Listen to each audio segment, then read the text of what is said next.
យុវជនខ្មែរមួយរូបមានសមត្ថភាពបង្កើតកូដក៏ដូចជាអភិវឌ្ឍសភាវុធសម្រាប់ជួយទៅដល់កងទ័ពកម្ពុជាក៏ដូចជាមានទឹកចិត្តស្នេហាស្រឡាញ់ជាតិចង់ចូលរួមចំណែកពង្រឹងខាងផ្នែកសភាវុធរបស់យោធាកម្ពុជាអត្ថបទសំណេរដែលត្រូវបានបង្ហោះដោយឯកឧត្តមខៀវកញ្ញរិទ្ធកំពុងតែត្រូវបានមហាជនសរសើរគាំទ្រនិងលើកទឹកចិត្តយុវជនម្នាក់នោះបងប្អូនសំណេរទាំងស្រុងដែលត្រូវបានបង្ហោះនៅព្រឹកថ្ងៃទី9ខែកុម្ភៈឆ្នាំ2026នេះដោយមានខ្លឹមសារទាំងស្រុងថា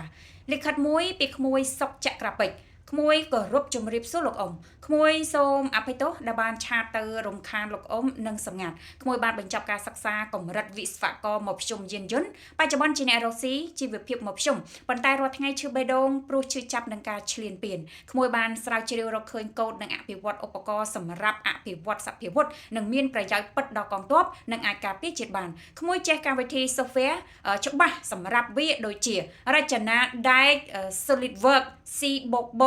Python នេះសិតតែជាភាសាអង់គ្លេសបើសិនជាបងចង់អានខុសក៏សូមអធិស្ឋាននិងផ្សេងទៀតក្មួយចង់ក្លាយជាអ្នកស្រាវជ្រាវនិងអភិវឌ្ឍអាវុធយុទ្ធភ័ណ្ឌជូនក្រសួងការងា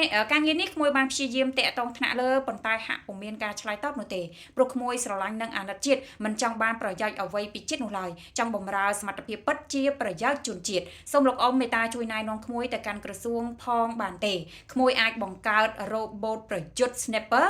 ប៉ុងនិងជើងកំភ្លើងយន្តបាញ់ដ្រូនយន្តហោះដោយបញ្ជាបាញ់និងអូតូប៉ុងនិងជើងកំភ្លើងយន្តបាញ់ការពារទីតាំងលេនដ្ឋានដំឡើងរថក្រោះរថពាសដែកអគ្គិសនីបង្កើតកម្មវិធីកូដចាប់ទីតាំងចម្ងាយសម្រាប់កំភ្លើងធំដូចជា Mortar BM21 OM70 កម្មវិធីកូដសម្រាប់រ៉ុកែតមីស៊ីលដេញតាម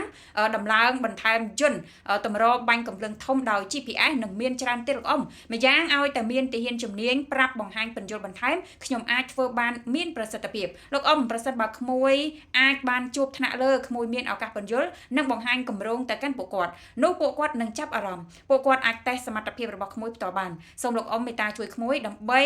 ដាស់កងទ័ពអង្គរត្រឡប់មកវិញការពារចិត្តយើងឲ្យបានយូរតទៅមុខទៀតមួយសន្យាមិនឲ្យលោកអ៊ំខកបំណងនិងបាក់មុខនោះទេពីក្មួយសចព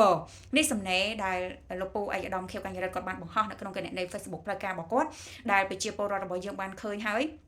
សរសើរទឹកចិត្តរបស់យុវជនមួយរូបនេះក៏ដូចជាសមត្ថភាពដែលគាត់អាចធ្វើមកបានដោយដែលបងចយបានអានជូនខាងដើមនេះគឺមានច្រើនខ្លាំងមែនតើហើយគាត់ចង់ចូលរួមចំណែកជាមួយនឹងក្រសួងដើម្បី